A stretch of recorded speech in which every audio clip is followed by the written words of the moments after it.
Bíblica de Josué 1:5, ninguém te poderá resistir todos os dias da tua vida. Como fui com Moisés, assim serei contigo, não te deixarei, nem te desampararei. Ninguém te poderá resistir. Diga após mim, ninguém poderá me resistir. Eu quero falar um pouco hoje sobre romper as resistências. Há coisas que nos resistem de avançar. Há coisas que nos resistem de irmos além. Há coisas que parece que estão nos prendendo. Sabe quando você quer avançar numa área e não consegue, e o tempo passa e você não consegue ir à frente? Parece que você está diante de uma muralha invisível e essa muralha está ali, você não está conseguindo como romper esta muralha, como fazer para romper esta muralha. Quero falar um pouco sobre isso nessa noite, rompendo as resistências. E quando eu prego, eu sempre prego para mim também, porque eu estou orando a Deus, Deus fala comigo sobre a minha vida, a minha história, e eu prego isso. Então, eu sempre me incluo, porque esta é a função da palavra de Deus. A palavra de Deus, ela é como espada de dois gumes, isto é, ela corta de um lado, corta de outro lado, no sentido assim, ela é útil para quem ouve e é útil para quem prega também. Por isso o líder de célula, quando está ensinando, ele também está aprendendo. Um líder, um pai, uma mãe, quando está procurando ensinar o filho, também está aprendendo. E assim por diante. A espada de dois gumes funciona muito na minha vida, porque eu nunca me coloco num patamar de que eu sei e estou ensinando vocês. Eu me coloco num patamar de que todos nós estamos aprendendo da palavra de Deus e do Espírito Santo, amém? Isso também, de certa maneira, faz com que não haja julgamento sobre quem está falando, por exemplo. Então quer dizer que na tua vida você já rompeu com todas as resistências? Não, eu estou rompendo passo a passo, rompi muitas, tenho que romper outras e vou romper resistências até os últimos dias da minha vida, porque nós estamos sempre avançando, sempre indo adiante, sempre encontrando gigantes na estrada e sempre tendo que passar por situações difíceis e vencer, amém? Então, dada essa introdução, me coloco junto com você nessa aprendizagem neste momento de rompermos resistências. Há algumas resistências mais claras em nossas vidas.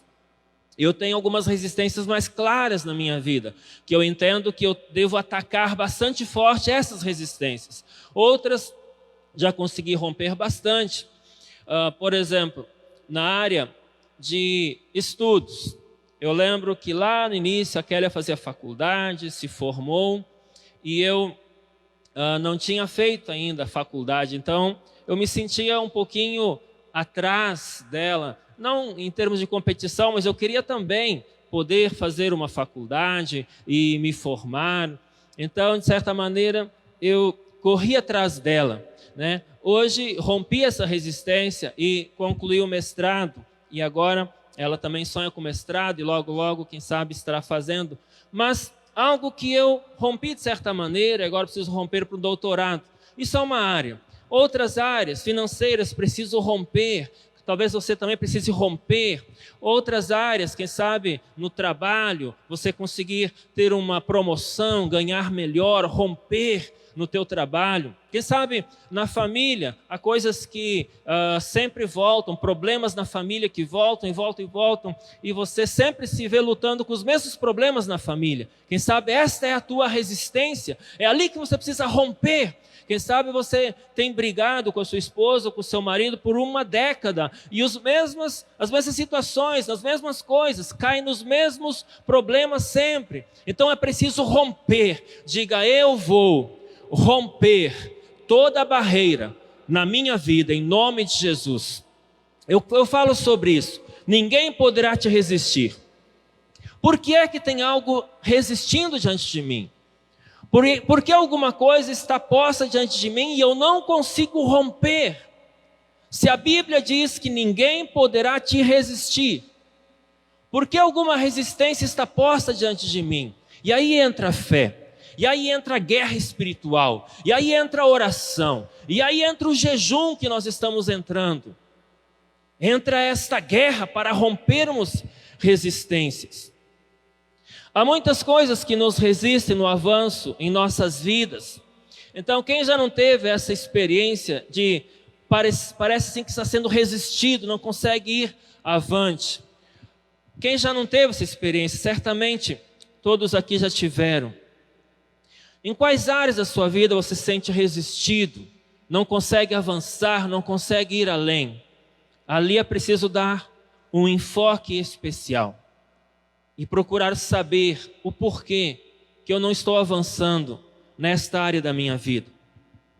O que você já tem feito para romper? O que você já fez para conseguir derrubar esta fortaleza? Eu quero falar um pouco sobre a palavra resistência.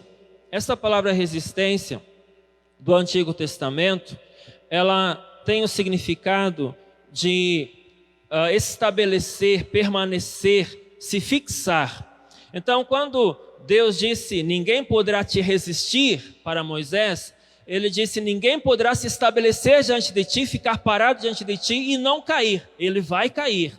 Ninguém poderá ficar na tua frente, impedindo o teu avanço.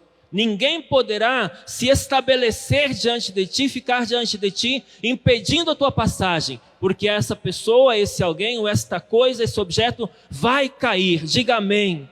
Então, quando a Bíblia fala no Antigo Testamento sobre resistência, está falando sobre este algo ou alguém que está diante de nós, tentando impedir a nossa passagem. Ninguém e nada pode se fixar, se estabelecer, ficar de pé diante de nós e não cair. A palavra de Deus está conosco para derrubarmos toda a muralha. E aí nós vamos para o nosso dicionário português, Michaelis, e vemos a palavra resistência. Então, ela explica o seguinte, o dicionário explica o seguinte: resistência é a capacidade que uma força tem de se opor a outra. Resistência é a capacidade de uma força se opor a outra, de uma força se opor a outra. Quer dizer, eu tenho uma força minha ou em Deus, e com esta força eu estou querendo ir avante. Mas existe uma outra força, a força do inimigo, a força de espíritos familiares que querem nos manter nos mesmos problemas que os nossos pais tiveram, tios tiveram. Essa força luta contra nós. Então, enquanto nós avançamos em uma força, e aí Deus fala para Gideão, vai nessa tua força, homem valente, os outros, os inimigos, os filisteus, vêm na força deles. E aí então Gideão e os 300 vencem os seus inimigos. E esta é a luta que nós temos.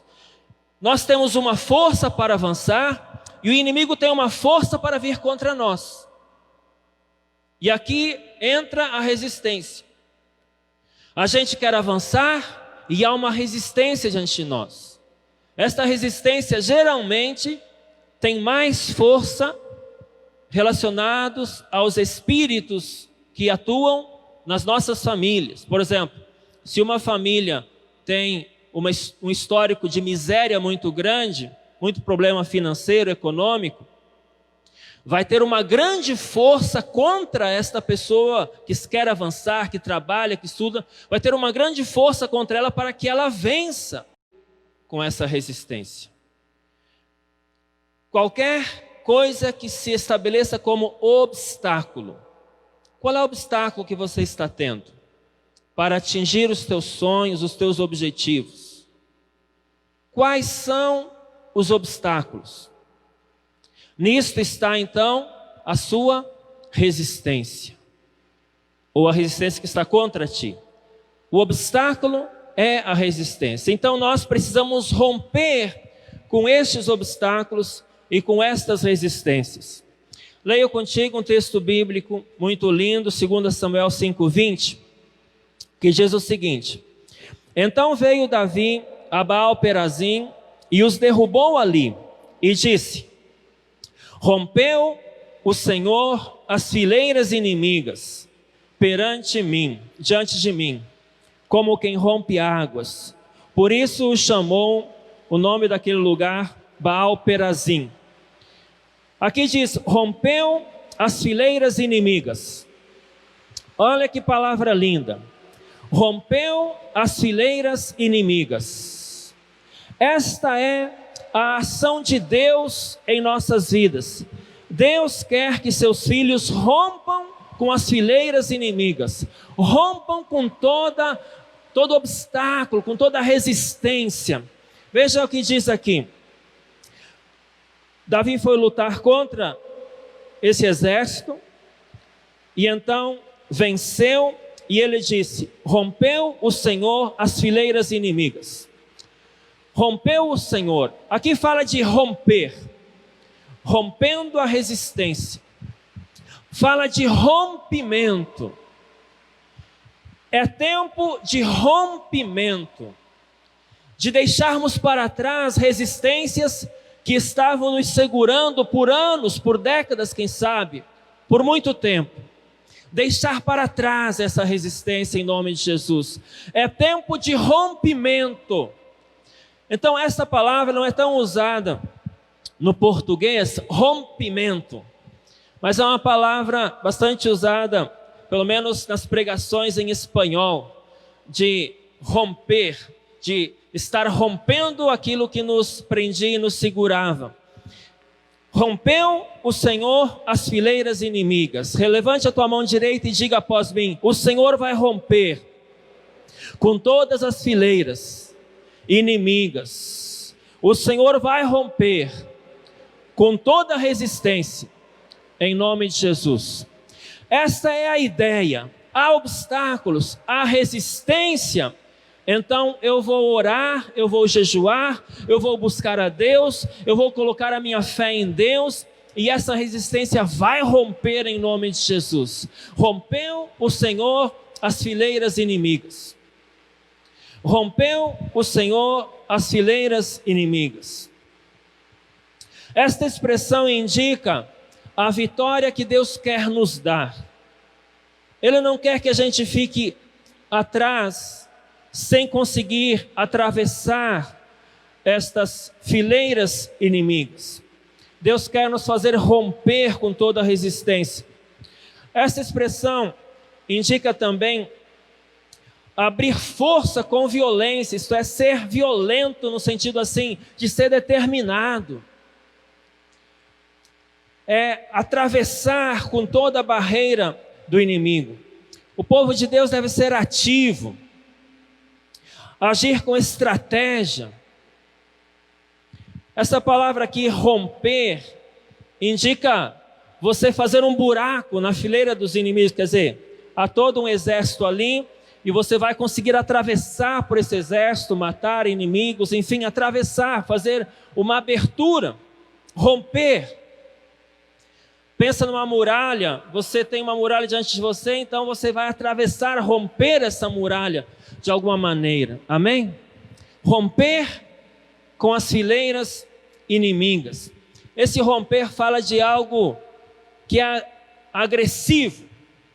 Então nós não podemos ser cristãos passivos, gente passiva, gente que ora dizendo, ó Deus, se for a tua vontade, derruba essa muralha.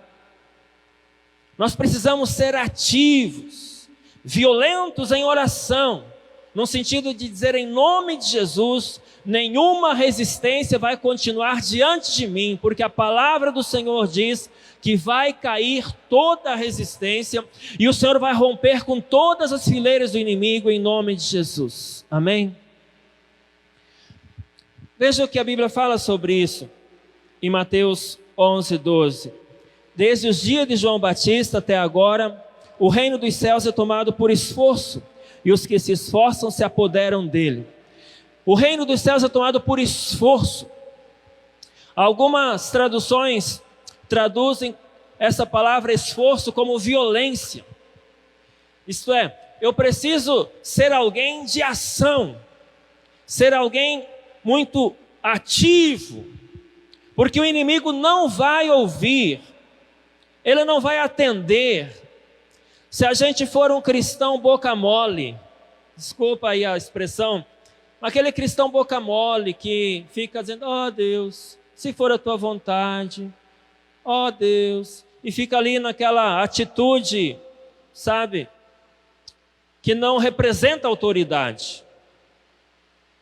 Nós somos treinados em nossa cultura católica ou luterana, nós somos treinados no mundo cristão para sermos muito passivos.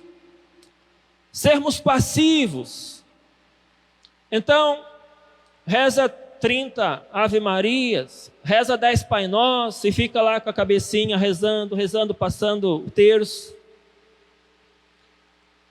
E aquela oração repetida e acha que por rezar muitas vezes vai acontecer alguma coisa. A Bíblia diz claramente em Mateus 6 que não é pelo muito falar que se é ouvido. Não useis de vãs repetições. Não useis de vãs repetições. Quer dizer, repetir a mesma coisa o tempo todo para Deus, isso é vão, não tem valor. Isso não é atitude de gente de oração.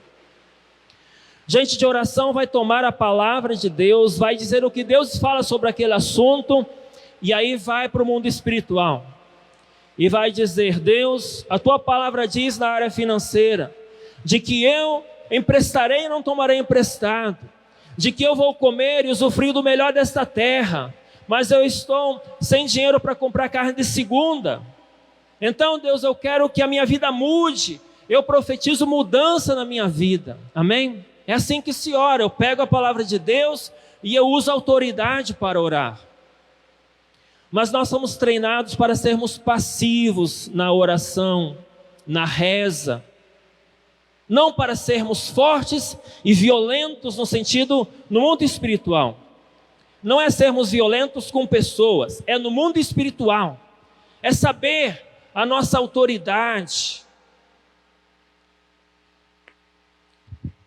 Sabe, quando nós não conseguimos romper as resistências, existem pessoas na Bíblia que não conseguiram romper resistências, não conseguiram vencer exércitos, não conseguiram avançar. Há pessoas descritas na Bíblia que tinham uma resistência, Deus queria que esse povo vencesse as resistências, mas por algum motivo eles não venceram, não avançaram.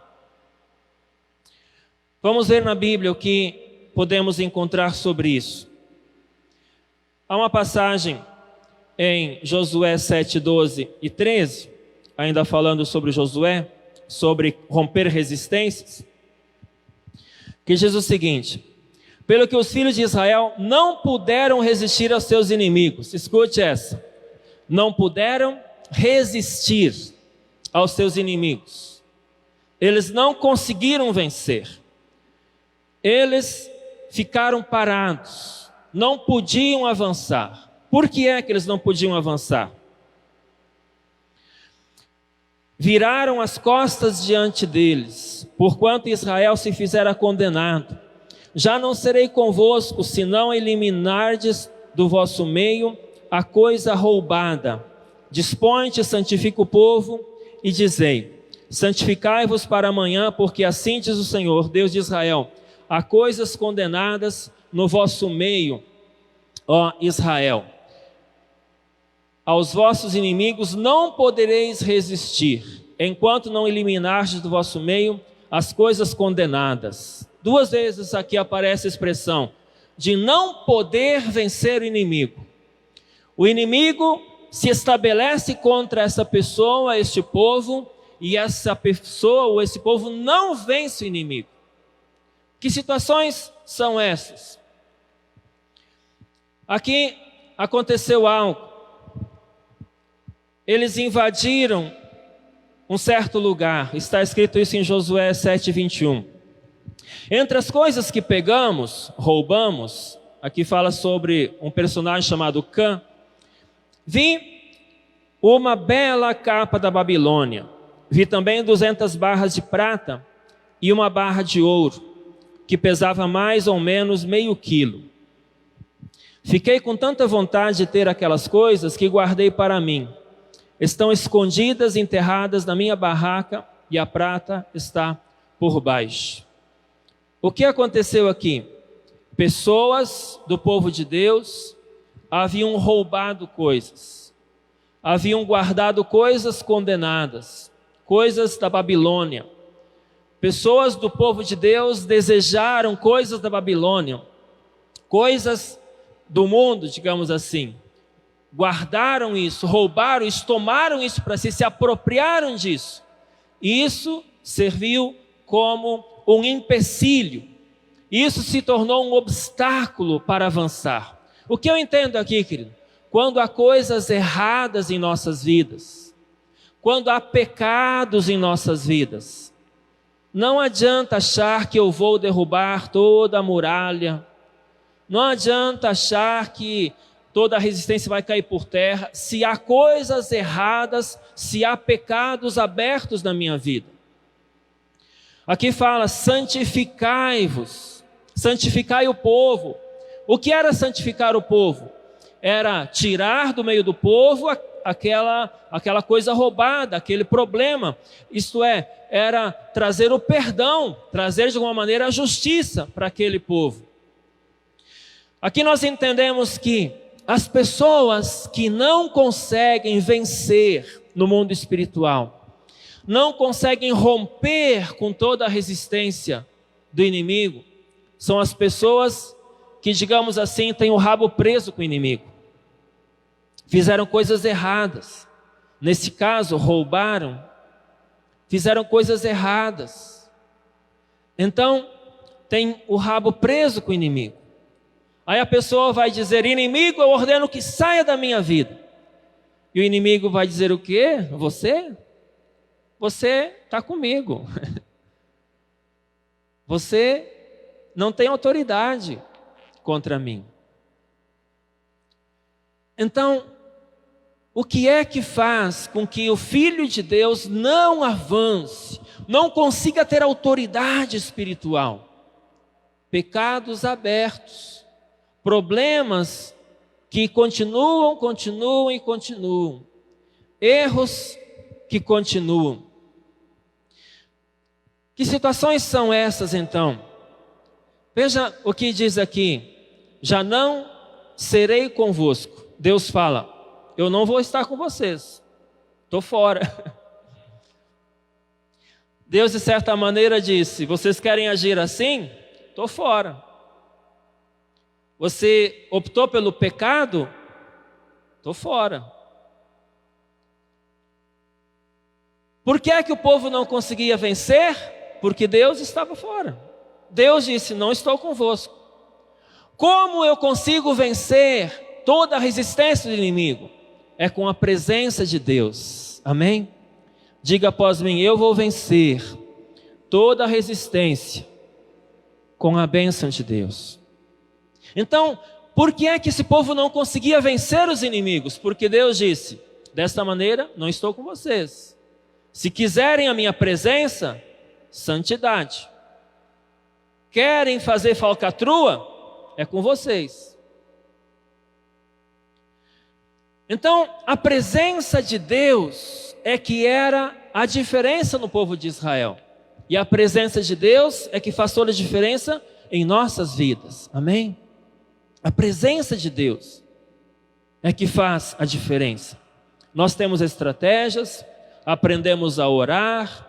Eu poderia ter todas essas estratégias, poderia saber de tudo isso, como orar, entender tudo isso. Mas se a presença de Deus não está comigo, tudo isso são palavras vazias, belas filosofias. Sem a presença de Deus, o inimigo não vai sair da nossa frente. Por isso, em Êxodo 3, Deus falando com Moisés, ele diz que Faraó não iria deixar o povo sair do Egito, a não ser por mão forte, pela mão de Deus. Assim como Moisés não poderia enfrentar Faraó sem Deus, Josué e o povo não poderiam enfrentar os filisteus, os amalequitas e todos os outros sem Deus. E nós não podemos enfrentar nossos inimigos sem Deus. Como eu faço então para que Deus esteja comigo? Eu preciso consertar.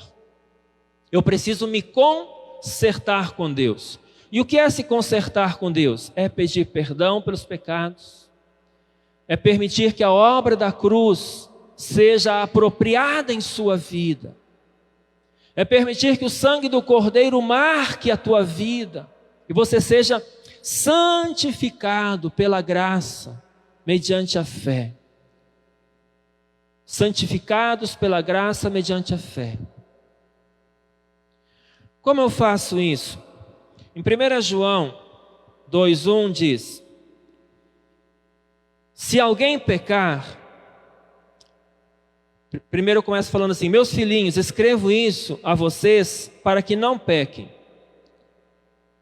Primeira coisa, filhinhos, eu vos escrevo para que vocês não pequem, não errem como esse povo. Segunda coisa, porém se alguém pecar, temos Jesus Cristo que faz o que é correto e Ele nos defende diante do Pai. E em 1 João 1,9 diz: se confessarmos os nossos pecados a Deus, Ele é fiel e justo para nos perdoar de todos os pecados e nos purificar de toda injustiça. O que eu tenho que fazer agora? Em oração, nós vamos pedir perdão a Deus. Se cometemos algum erro, se nós, por desejo, como esse povo aqui, teve o desejo de ter aquela capa, aquele ouro, aquela prata, tomou para si, roubou. Se pelo desejo nós erramos, então nós vamos pedir perdão a Deus. Deus vai nos perdoar, nos justificar, e então nós podemos guerrear contra o inimigo. Nós não podemos guerrear contra o inimigo com culpa no cartório. Para guerrear contra o inimigo, nós precisamos levantar mãos santas ao Senhor. Precisamos estar justificados pela graça de Deus. Entender o que significa ser santo para Deus. Isso também é um conceito que a cultura cristã nos traz de maneira errada biblicamente. O que é um santo para a cultura? Para a cultura cristã, para a cultura ocidental, o que é um santo? Santo é alguém que foi canonizado pela Igreja Católica, depois virou um santinho, virou uma estátua, virou um quadro. Isso é um santo. Isso não é a maneira bíblica de se atribuir qualquer santidade. Santo na Bíblia é todo aquele que é justificado pelo sangue do Cordeiro. Todos nós somos santos, não porque somos muito bons, mas porque fomos justificados no sangue do Cordeiro. Mesmo aqueles que foram canonizados pela Igreja Católica, não é porque eram muito bons. Eles também tinham seus erros, seus pecados.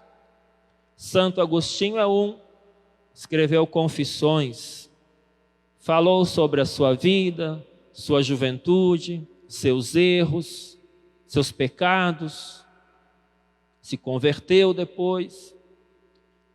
Então, mesmo aqueles que são canonizados, eles só são santos pelo sangue do Cordeiro. Se é que eles estão no paraíso, se um dia vamos encontrá-los. Mas é pelo sangue do Cordeiro, não pelas suas próprias obras. Pelas obras ninguém é salvo. E da mesma maneira nós somos justificados pela fé, santificados pelo sangue do Cordeiro. Então, como posso me habilitar para vencer toda a resistência do inimigo? Me santificando, pedindo perdão, recebendo perdão. E então estou pronto para a batalha. Amém? Estou pronto para derrubar pela fé toda a obra do inimigo em nome de Jesus. Disse o Senhor a Josué: não os temas, porque nas tuas mãos os entreguei. Nenhum deles te poderá resistir. Josué 10:8. Deus continuou falando com Josué sobre resistência, resistir, e disse: ninguém vai te resistir, continua em frente. Várias coisas Josué já tinha quebrado a resistência das muralhas de Jericó, e ele continuava rompendo resistências que estavam diante dele. Josué 6:2-3 diz o seguinte: ora, Jericó estava rigorosamente fechada por causa dos filhos de Israel. Ninguém saía nem entrava. Então disse o Senhor a Josué: olha, entreguei na tua mão Jericó, o seu rei e os seus valentes. Jericó é uma representação muito clara, uma imagem muito clara de romper resistências. Você deve ter ouvido falar das muralhas de Jericó. Muitos diziam que isso era mito, que isso nunca existiu.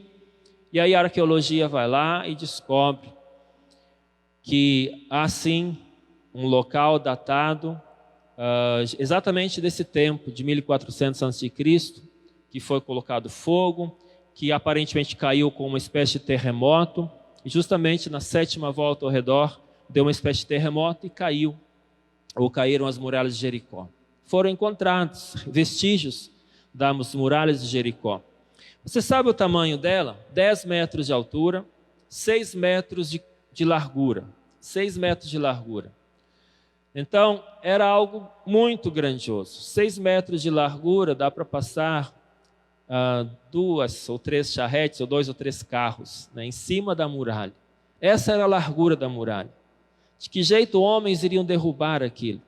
Então, houve um terremoto na 7ª volta que eles deram em torno da muralha. Veja, o que estava resistindo esse povo?